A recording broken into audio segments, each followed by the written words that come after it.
August 2025 மாலதேஷ் அப்படின்றவர் தன்னோட மனைவியான மீராவோட போலீஸ் ஸ்டேஷன் போயிட்டு ஒரு கம்ப்ளைண்ட் கொடுக்குறாரு. என்னோட தம்பியை காணோம், கண்டுபிடிச்சு கொடுங்க அப்படின்ட்டு. போலீஸும் அந்த கம்ப்ளைண்ட் எடுத்துட்டு ஒரு சில கேள்விகளை அண்ணனான மாலதேஷ்கிட்ட கேட்க ஆரம்பிக்கிறாங்க. அதாவது, உங்களோட தம்பியை கடைசியாக நீங்கள் எப்போ பார்த்தீங்கன்னு சொல்கிறீங்களா அப்படின்னு கேட்குறாங்க. அதுக்கு மாலதேஷ் என்ன சொல்கிறாரு அப்படின்னா, என் தம்பியை பார்த்து ரொம்ப நாள் இருக்கும் சார் அப்படின்னு சொல்கிறாரு. சரின்னு ரெண்டாவது கேள்வி கேட்குறாங்க. அதாவது, உங்கள் தம்பிகிட்ட கடைசியாக என்ன பேசுனீங்க, எப்போ பேசுனீங்க அப்படின்னு கேட்குறாங்க. அதுக்கும் மாலதேஷ் என்ன சொல்கிறாருன்னா, சார் அதுவுமே ரொம்ப நாள் இருக்கும் சார் அப்படின்னு சொல்றாரு. இந்த ரெண்டு கேள்விகள், இந்த ரெண்டு பதில்களையுமே நீங்க நினைவுல வச்சிருக்கீங்க, உங்களுக்கு இந்த வீடியோல யூஸ் ஆகும். இதுக்கப்புறம் போலீஸ் என்ன செய்யறாங்க அப்படின்னா, சரி இந்த கேள்விலாம் நம்மளுக்கு பத்தாது அப்படின்ட்டு அந்த ஊர்ல போய் விசாரிக்க ஆரம்பிக்கிறாங்க. அப்பதான் போலீஸ்க்கு நிறைய அதிர்ச்சியான விஷயங்கள் தெரிய வருது. அதிர்ச்சியான விஷயம் என்ன அப்படின்னா, இந்த காணாம போனார்ல ராமச்சந்திரன், இவரோட குணத்தை பத்தி ஒரு சில மக்கள் ஒரு சில மாதிரி சொல்றாங்க. அதாவது, சார் அவன் ரொம்ப கிறுக்கு பிடிச்சவன் சார், ரொம்ப கோவத்துல தான் தெரிஞ்சுட்டு இருந்தான், அது மட்டும் இல்லாம ரொம்ப டிப்ரெஷன்ல சுத்திக்கிட்டு இருந்தான், அவனுக்கு 28 வயசாச்சு, அவனுக்கு இன்னும் கல்யாணம் ஆகல அப்படின்ட்டு ரொம்பவே எல்லாத்தையும் கோவப்பட்டு கத்திக்கிட்டு அந்த மாதிரி ஒரு விரக்தியிலே தான் சுத்திக்கிட்டு இருந்தான் அப்படின்ட்டு அந்த ஊர் மக்கள் எல்லாமே சொல்றாங்க. போலீஸ் இதையும் நோட் பண்ணி வச்சுக்கிறாங்க. ரெண்டாவது விஷயம் என்ன அப்படின்னா, அந்த ஒரு குடும்பம், அந்த மாலதேஷ் குடும்பத்தை பத்தியே மிகப்பெரிய வதந்தி சுத்திக்கிட்டு இருந்துச்சு அந்த ஊருக்குள்ள. இதையுமே போலீஸ் கேட்கிறாங்க.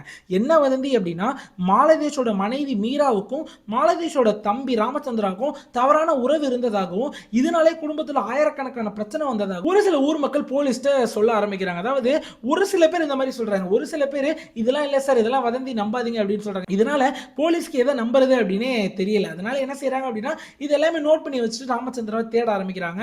இந்த ராமச்சந்திராவை தேடுறப்ப தான் போலீஸ்க்கு மிகப்பெரிய அதிர்ச்சியான தகவல் எல்லாம் கிடைக்குது. இந்த மீரா அப்படின்றவ யாரு, மாலதேஷோட தம்பிக்கும் மீராவுக்கும் என்ன உறவு, இது எப்படி ஆரம்பிச்சு, இந்த உறவு எவ்வளவு நாட்கள் நீடிச்சிச்சு, அந்த ராமச்சந்திராவுக்கு என்னதான் ஆணுச்சு, அவனை யார் என்ன பண்ண அப்படின்றதெல்லாம் கேட்கிறப்ப உண்மையிலேயே அதிர்ச்சியா இருக்கும். ஸோ அந்த முழு கதையை கேட்டீங்கன்னா உங்களுக்கு இப்படிலாம் ஊர்ல நடக்குமாடா அப்படின்ட்டு ரொம்ப ஆச்சரியப்படுவீங்க. ஸோ மறக்காம வீடியோ ஃபுல்லா பாருங்க. அது மட்டும் இல்லாம உங்களுக்கு கிரைம் கதைகள் கேட்க பிடிக்கும் பட்சத்தில் மறக்காம ஒரு லைக் பண்ணிட்டு சப்ஸ்கிரைப் பண்ணி வச்சுக்கோங்க. இந்த மாலதேஷ் அப்படின்றவன் யாரு அப்படின்னா, ஒரு சின்ன கிராமத்துல தான் வாழ்ந்துகிட்டு இருக்கான். மாலதேஷ்க்கு 30 வயசு ஆயிடுச்சு. திருத்திட்டு கல்யாணம் ஆகி 3 வருஷம் ஆகுது. மாலதேஷோட மனைவி பேரு மீரா. 2 பேருமே லவ் பண்ணி தான் கல்யாணம் பண்ணியிருக்காங்க. எல்லாருமே இவங்க 2 பேருமே ஏழ்மையான குடும்பத்தை சார்ந்தவங்க தான். இந்த மாலதேஷ் என்ன வேலை பார்க்குறாரு அப்படின்னா, காட்டு வேலை தான் பார்க்குறாங்க. அதாவது, காலையில 7 மணிக்கு எந்திரிச்சு காட்டு வேலைக்கு போயிடுவாராம். திருப்பி 12 மணி போல வீட்டுக்கு வந்து சாப்பிட்டுட்டு 1-1:30 திருப்பி காட்டு வேலைக்கு போயிட்டு நைட்டு 7:30 தான் வீட்டுக்கு வருவாராம். 7:30 வந்தவருமே சீக்கிரம் சாப்பிட்டு களைப்புல 9 மணிக்கெல்லாம் தூங்கிடுவாராம். இதுதான் வாழ்க்கை பேட்டர்னாவே இருந்திருக்கு மாலதேஷ்க்கு. மாலதேஷோட தம்பி ராமச்சந்திரா, இவனோட குணத்தை பத்தி கேட்டீங்க அப்படின்னா, இவன் பொதுவாகவே பயங்கர குடிகார. அது மட்டும் இல்லாம எந்த ஒரு வேலையுமே பார்க்கறது இல்ல. அண்ணன் சம்பாதிக்கிற காசுல அண்ணன் வீட்டில் தான் தங்கி வாழ்ந்துகிட்டு இருக்க அந்த ராமச்சந்திரா அப்படின்றவன். இன்னொரு முக்கியமான விஷயம் என்ன அப்படின்னா, ராமச்சந்திராவுக்கு ஒரு மாதிரி பொறாமையா இருந்திருக்கு. தன்னோட அண்ணன் நல்ல அழகான பொண்ணை கல்யாணம் பண்ணிட்டாரு லவ் பண்ணி, நமக்கு எந்த பொண்ணும் அமையலையே அப்படின்ட்டு ரொம்ப நாளே விரக்தியில் இருந்திருக்கு. அது மட்டும் இல்லாம இதை ஓப்பனாவே பேசிக்கிட்டு இருக்காங்க. நீ எல்லாம் கல்யாணம் பண்ணி நல்லா இருக்கானே, எனக்கு தான் இன்னும் எதுவுமே அமைய மாட்டேது, எனக்கு ஒரு நல்ல வரான பாரு அப்படின்ட்டு ரொம்ப நாளாவே மாலதேஷை போட்டு இந்த ராமச்சந்திரன் டார்ச்சர் பண்ணிட்டே வந்திருக்கான். அது மட்டும் இல்லாம இன்னொரு ரொம்ப கேவலமான கெட்ட பழக்கம் இந்த ராமச்சந்திரன் இருந்திருக்கு. அதாவது என்ன பழக்கம் அப்படின்னா, இந்த மாதிரி சீக்கிரம் கல்யாணம் பண்ணும் அப்படின்றதுக்காக நிறைய இந்த ஃபேக்கான ஆப்ஸ்லாம் இருக்குல்ல, பணங்கட்டி பொண்கள்கிட்ட பேசுறது, இந்த மாதிரியான ஆப் மூலமா நிறைய பொண்கள்கிட்ட பேச ட்ரை பண்ணிட்டே இருந்திருக்கான். அதுவுமே எதுவுமே நீடிக்கல. கொஞ்ச நாள் ஒரு சில பிள்ளைங்க பேசியிருக்கு, அதுக்கப்புறம் இவனை விட்டு போயிருக்கு. அது மட்டும் இல்லாமல் பல லவ் ஃபெயிலியர்ஸ். இதனாலேயே நமக்கும் பொண்ணுங்களுக்கு செட்டே ஆகாது, நம்ம வாழ்க்கையில் கல்யாணம் ஒன்றே நடக்காது அப்படின்ட்டு ரொம்ப விரக்தியில் இருந்திருக்கு அந்த ராமச்சந்திரன். இப்போ மீராவுக்கு வரும். மீரா எந்த ஒரு வேலையுமே பார்க்கல, வீட்டில் சமைச்சு போட்டு வீட்டு வேலையை தான் பார்த்துக்கிட்டு இருக்காங்களாம். இந்த குடும்பம் இருக்கு இல்லையா, இவங்க குடும்பத்தில் மொத்தம் 4 பேருங்க. ராமச்சந்திரன், மீரா, ராமச்சந்திரோட அண்ணன் மாலதேஷ், அந்த மாலதேஷோட அம்மா. அதாவது இவங்க வீடு எப்படி இருக்கும் அப்படின்னா, 2 சின்ன வீடுங்களாம் ஒரே இதாக சேர்ந்து இருக்கும். அதாவது வெளியில உள்ள சின்ன பாகத்தில் மாலதேஷோட அம்மா இருப்பாங்களாம், அங்க அவங்க அம்மா மட்டும் தான் இருப்பாங்களாம். வயசானவங்க அப்படின்றதுனால அவங்கள தனியா உட்கார வச்சிருந்திருக்காங்க.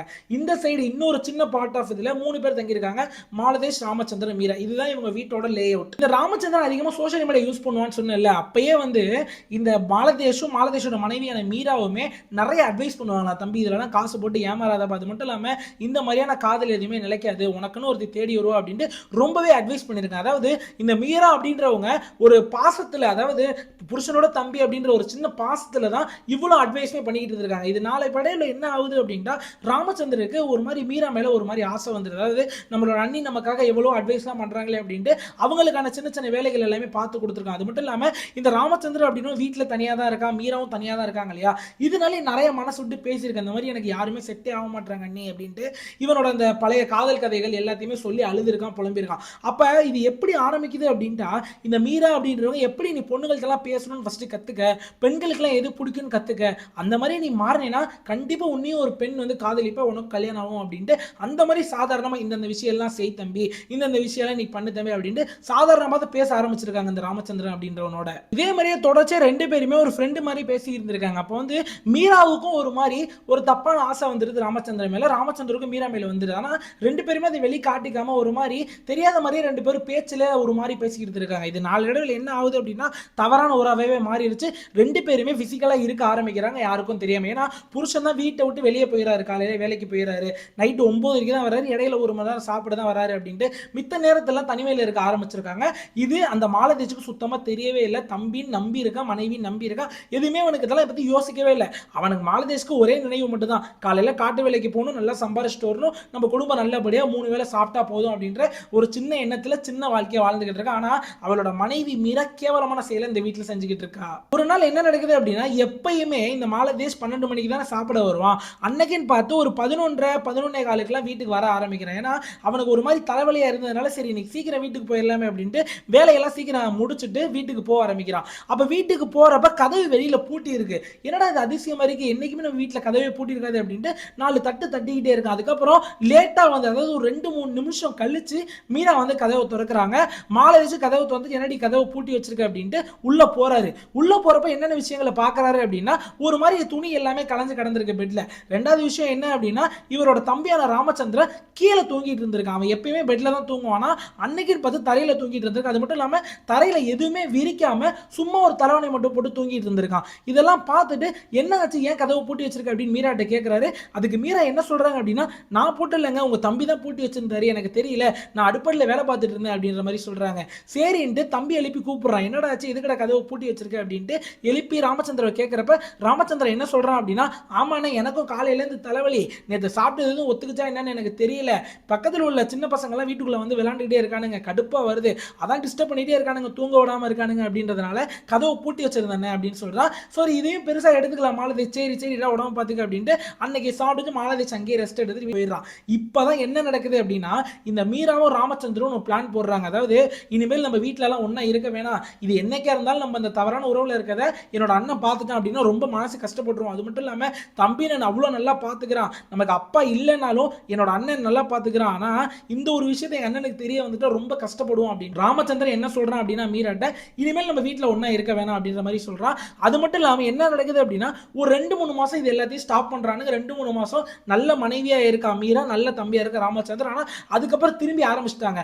ஒரு சில தப்பான விஷயங்களை இந்த மாலதேஷ் தன்னோட மனைவிட்ட நோட் பண்றான். அதாவது என்னென்ன விஷயங்கள் ஃபர்ஸ்ட் நோட் பண்றான் அப்படின்னா, தவறான ட்ரெஸ்ஸிங் சென்ஸ், ஒரு மாதிரி முன்னாடி மாதிரி பழைய மாதிரி ட்ரெஸ்ஸிங் பண்ண மாட்டேற, ஒரு மாதிரி ரொம்ப சூப்பரா ஒரு மாதிரி வந்து நிறைய மேக்கப் போட்டுக்கிட்டு இந்த மாதிரி ட்ரெஸ்ஸிங் பண்றதெல்லாம் பார்க்கறான். இது மாலதேஷ்க்கு ஸ்டார்டிங்ல ஒன்றும் புரியல, என்னடா மனைவி இத்தனை நாள் ஒரு மாதிரி இருந்தா இப்போ என்ன திடீர்னு ஒரு மாதிரி ட்ரெஸ்ஸிங்ல எல்லாம் சேஞ்சஸ் வருது அப்படின்னு இது எல்லாமே நோட் பண்ணிட்டு தான் இருக்கான். இன்னொரு முக்கியமான விஷயம் என்ன அப்படின்னா, இந்த ராமச்சந்திரன் அப்படின்ற வீட்டு வேலையை பார்க்க மாட்டான், திடீர்னு வீட்டு வேலையை பார்க்க ஆரம்பிச்சிட்டான். அதுக்கும் மேல்படியா போயிட்டு மாலதேஷ் தன்னோட அண்ணனுக்கு காட்டுக்கு வந்து வேலை பார்க்க உதவி இருக்கும். அது மட்டும் இல்லாம என்ன பண்ணிருக்கான் அப்படின்னா, இந்த பேட்டர்னே சேஞ்ச் பண்ணிட்டான்.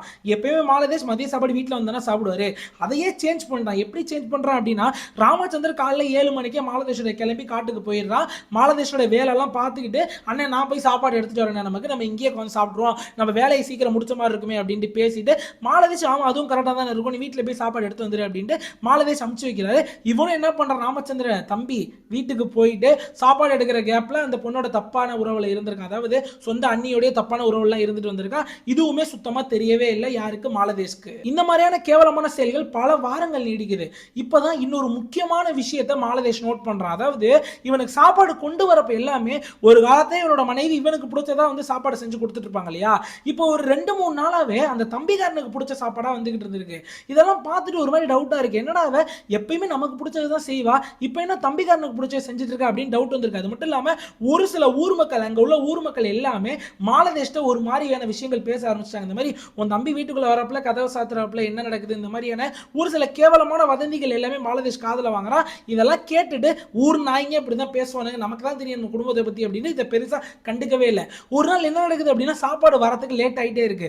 மாலதேஷ் என்ன நினைக்கிறான் அப்படின்னா, என்னமோ தப்பா இருக்கு, நம்ம வீட்டுக்கு போய் பார்ப்போம், என்ன இவன் இவ்வளவு நேரம் காணுமே அப்படின்ட்டு மாலதேஷ் வீட்டுக்கு போக ஆரம்பிக்கிறான். வீட்டுக்கு போறப்ப கதவு சாத்தி இருக்கு. இந்த தடவை மாலதேஷ் கதவை தட்டி திறக்க முயற்சி பண்ணாம, அது ஓட்டு வீடுன்னு சொன்ன இல்லையா, பின்னாடி ஒரு ஏணி வச்சு அந்த ஓட்டுல ஏறி பார்க்கறான். எல்லா ஓட்டு வீட்லயுமே மேல ஒரு கிளாஸ் ஓடு போட்டிருப்பாங்கல்ல, அந்த மாதிரி இவனோட வீட்லயும் ஒரு கிளாஸ் ஓடு இருக்குமா. சரி, அந்த கிளாஸ் ஓடு வழியா என்ன நடக்குது அப்படின்னு பார்க்கலாம் அப்படின்ட்டு அந்த கிளாஸ் ஓடு வழியா ஏறி பார்த்தப்போதான் இவனோட தம்பியும் இவனோட மனைவியும் ஒன்னா இருக்குது தெரிய வந்துச்சு.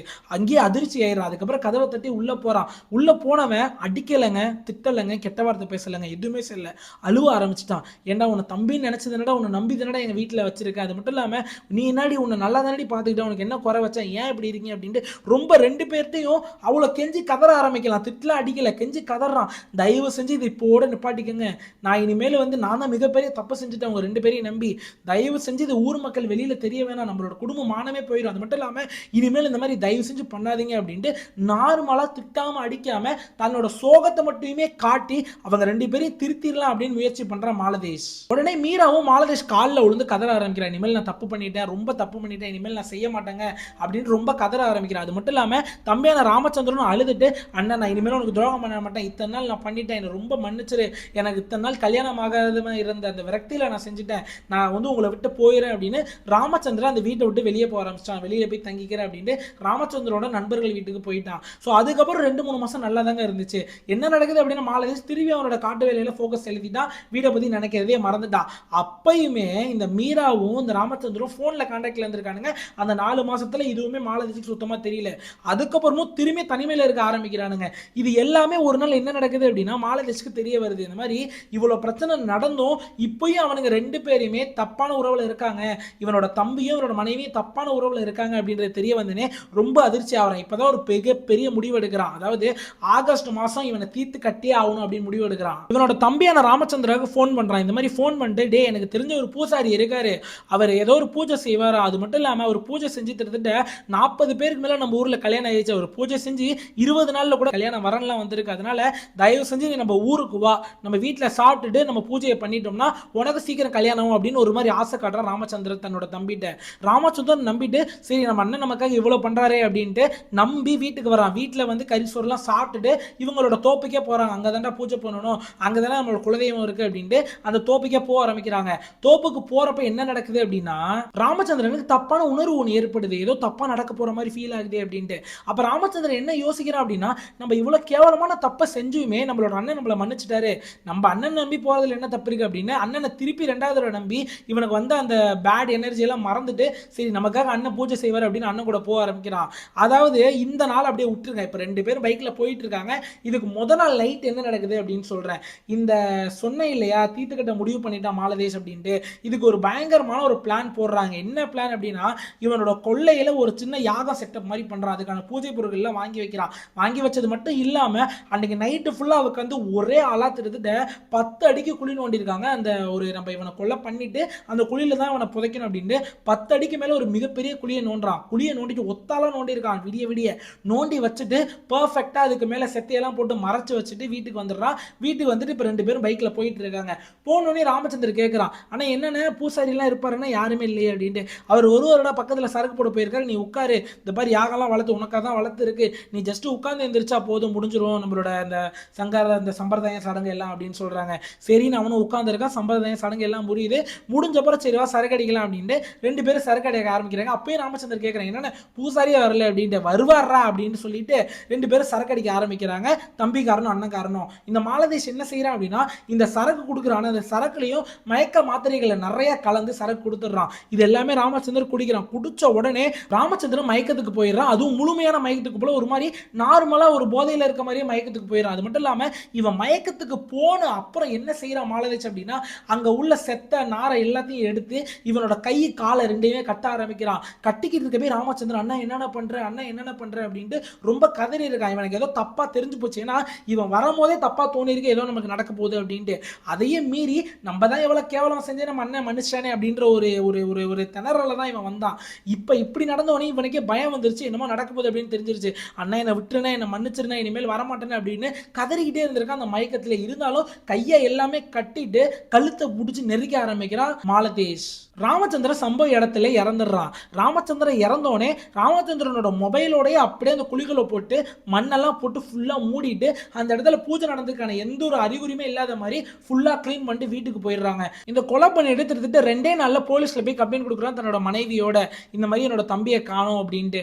போலீஸும் ஃபுல்லா விசாரிக்க ஆரம்பிக்கிறாங்க. இப்பதான் நான் ஃபர்ஸ்ட் சொன்னேன் இல்லையா ஒரு 2 கேள்விகள், கடைசியா உன் தம்பியை எப்ப பார்த்த, கடைசியா உன் தம்பிட்ட எப்ப பேசுன அப்படின்ட்டு.